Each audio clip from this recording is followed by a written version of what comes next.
I'm very happy now to introduce Andy Graham and a project he did for us at the RAC Foundation. So Andy, the virtual microphone is yours.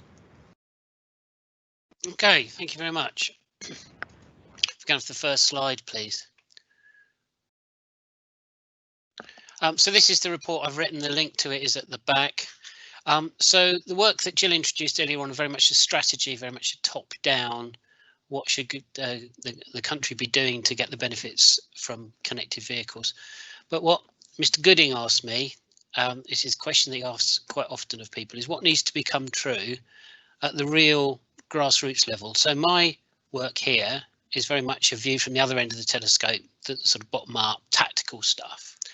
And by saying my work, I was supported by a number of you on the call who are peer reviewers who gave me information, gave me some support. So the work I've done here is really looking at okay, if we get that strategy in place, what do we then need to do in all of the various little connections, if you'll excuse the pun, to get those benefits. So if I can have the next slide, please. So this is a particularly good example. We mentioned about in-vehicle messaging earlier on. That's it. That's a 10-year-old Volkswagen Polo showing on its head unit the same message that a Scottish variable message sign is showing. Why haven't we got that at scale? Why can't I just turn that on in my car at the moment? What are the barriers to that? And this is the sort of thing that Steve asked me to do, was to look at exactly why that isn't widely available at scale. A shout out to George Brown, provided that slide. He's done some quite interesting work on being able to access data that's already out there and put it in a accessible form. So thank you very much for that picture, George. I found the next one. So many of you have seen this slide. That's the Birmingham Glosser app. Very much have to say that was designed as a technical thing rather than a customer-facing device. Those of you who are on our TTF spatula group, we've heard about the progress that's been made on a number of projects there, and heard in terms of talking traffic in that now we've got a number of apps that speak that rather than show it, so you don't need to divert your attention. But the question is, why have we got not more local authorities deploying SPAT? Why don't we know what the benefits are, as Jill said earlier on? Why is it difficult to see how to install it into new build vehicles as well as apps? What are the challenges there? And what can we do to get that to come out at scale? On the next slide, please. Now, you're not expected to read this, but this is the work I did, which Steve said he wanted something a bit like a worrying diagram from those of you who remember Haynes manuals of all of the things that need to be done. So in order to get in-vehicle signing working, what steps need to be made? And the red things are gaps. So this is where the circuit diagram is broken. This is where a bit of solder is needed to fix the circuit diagram.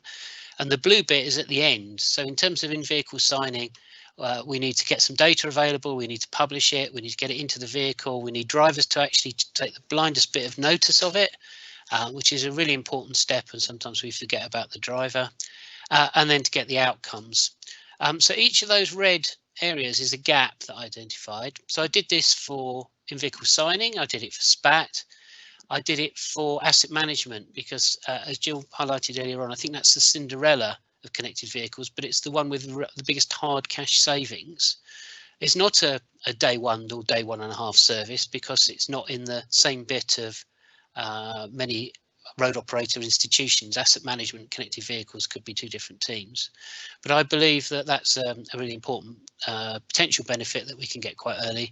And I also looked at improving traffic signal performance using connected vehicle data, a project I've done some work on close to my heart. So I've got 4 of these detailed diagrams in my report if you really want to look at them. But the next slide shows kind of the summary of that. So if we want to do more Glosser, we don't need to do it nationwide. We could start off by doing it on things like as heavy good vehicle routes, which indeed Highways England's already looked at.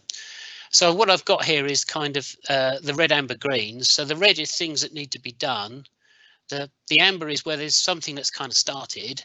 And green is where it's good enough already. So for getting Gloucester into vehicles, we need to get the data to be made available for key signal sites, and it needs to be turned into advice. And there's some work that's been done on that, but I'd say that's not at scale. But to transmit it to vehicles, we've got existing mobile comms, which works well enough for Gloucester, and existing sat-nav services and existing in-vehicle fleet management systems such as that. So then you need to have the equipment in the vehicle to receive it. So maybe we can do some more work about how to design those apps and how to speak the message safely and clearly. So that we've, there's some work underway on that. And then we need to work out how to reduce distraction. And then drivers have actually got to react to that message. They've got to trust it. So gaining that trust is a real area.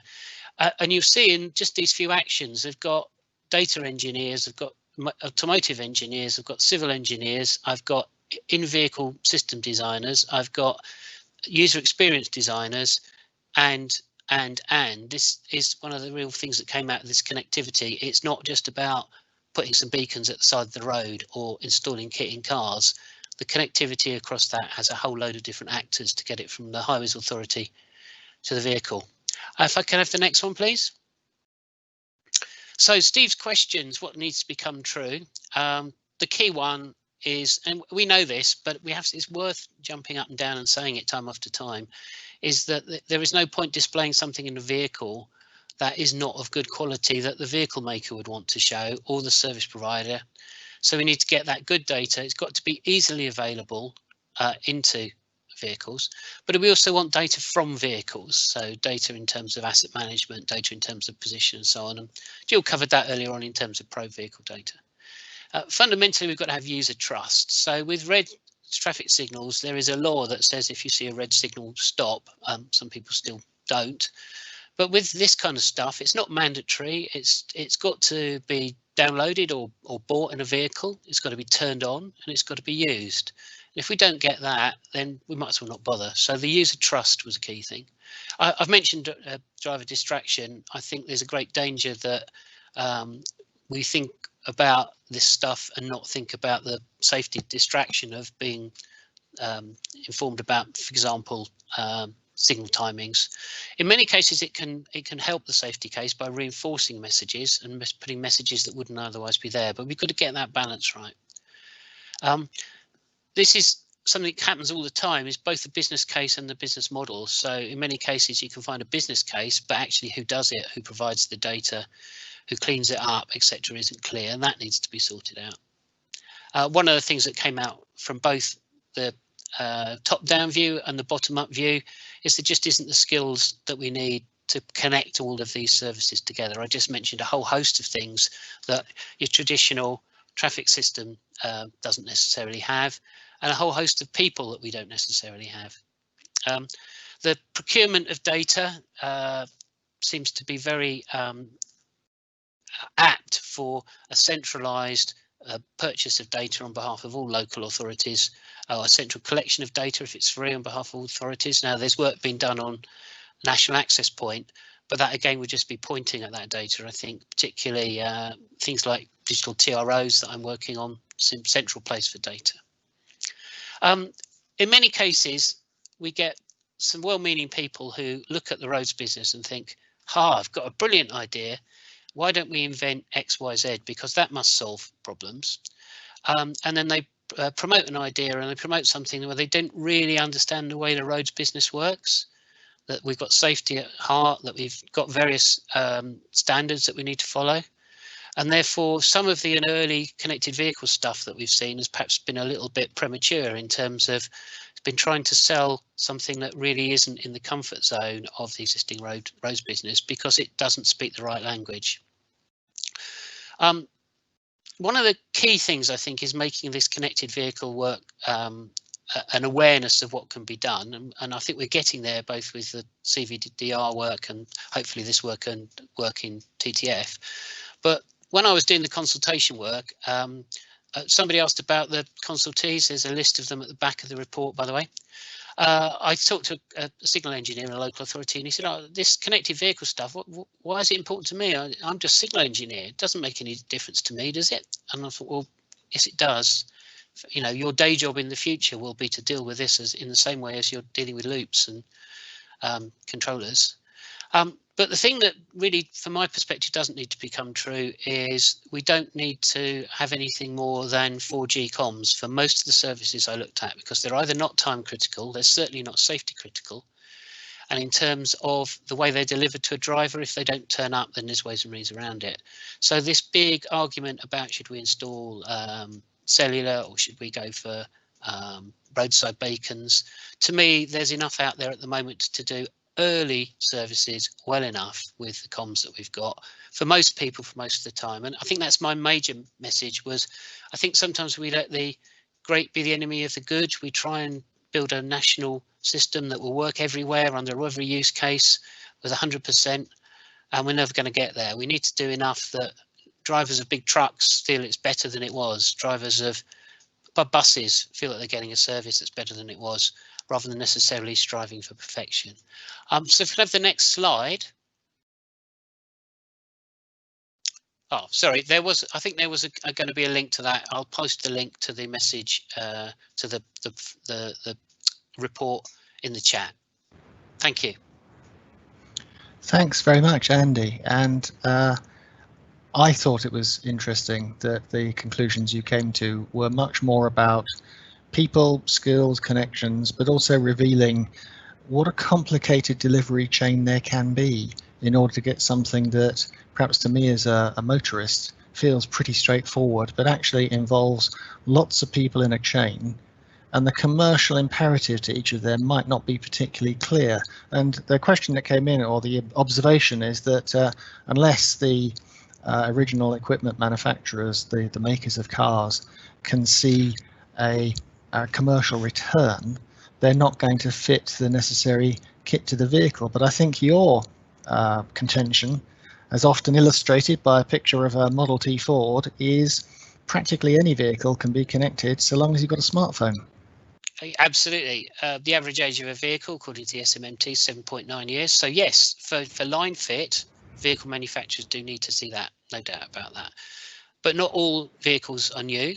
We're going to have a challenge in the next year or so with the economic downturn of car sales, vehicle sales. Vehicles that are older tend to be driven by younger drivers. They tend to be less safe, so therefore there's more benefits there.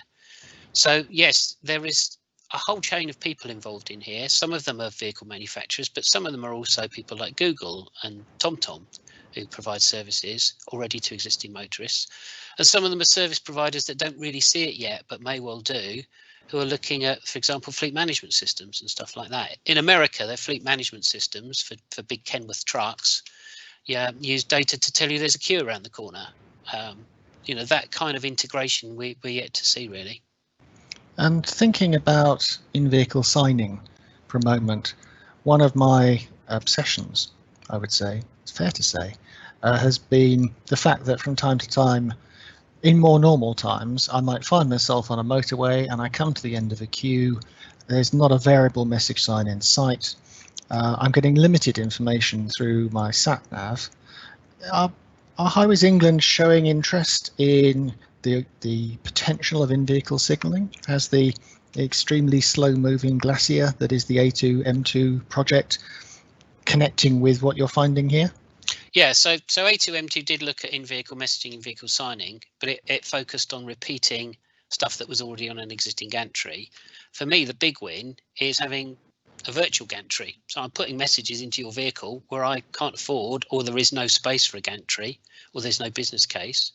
So A303, the queue to Stonehenge, that's going to be there for a bit until the tunnel is sorted out. You know, those sort of roads, that's where I see the biggest benefit, not necessarily repeating existing VMS. And also we need to think about just how much information we can give. There's been a whole load of work about distraction and how much information you can put on a sign without getting in the way. We need to not throw that away. We need to build on that. But also when we've got speech as well as words, you know, if I dare say that the G word, my office will suddenly start waking up and telling me stuff. You know, vehicles are now being fitted with a lot more speech stuff and speech recognition, but integrating that with audio supplied information, and somebody will say, well, there's not really much difference between that and traffic news. And my answer would be, imagine Sally Traffic sitting next to you telling you just what's around the corner, but using the best skills that we've got from the radio traffic industry, which for years has been working out just exactly how to get that delivered to you quite well. So we mustn't throw away the stuff that we've done, but we need to build on it. Well, that's a great moment to stop on. So thank you very much. Really interesting stuff going on there. Glad to have been a part of it from the RAC Foundation.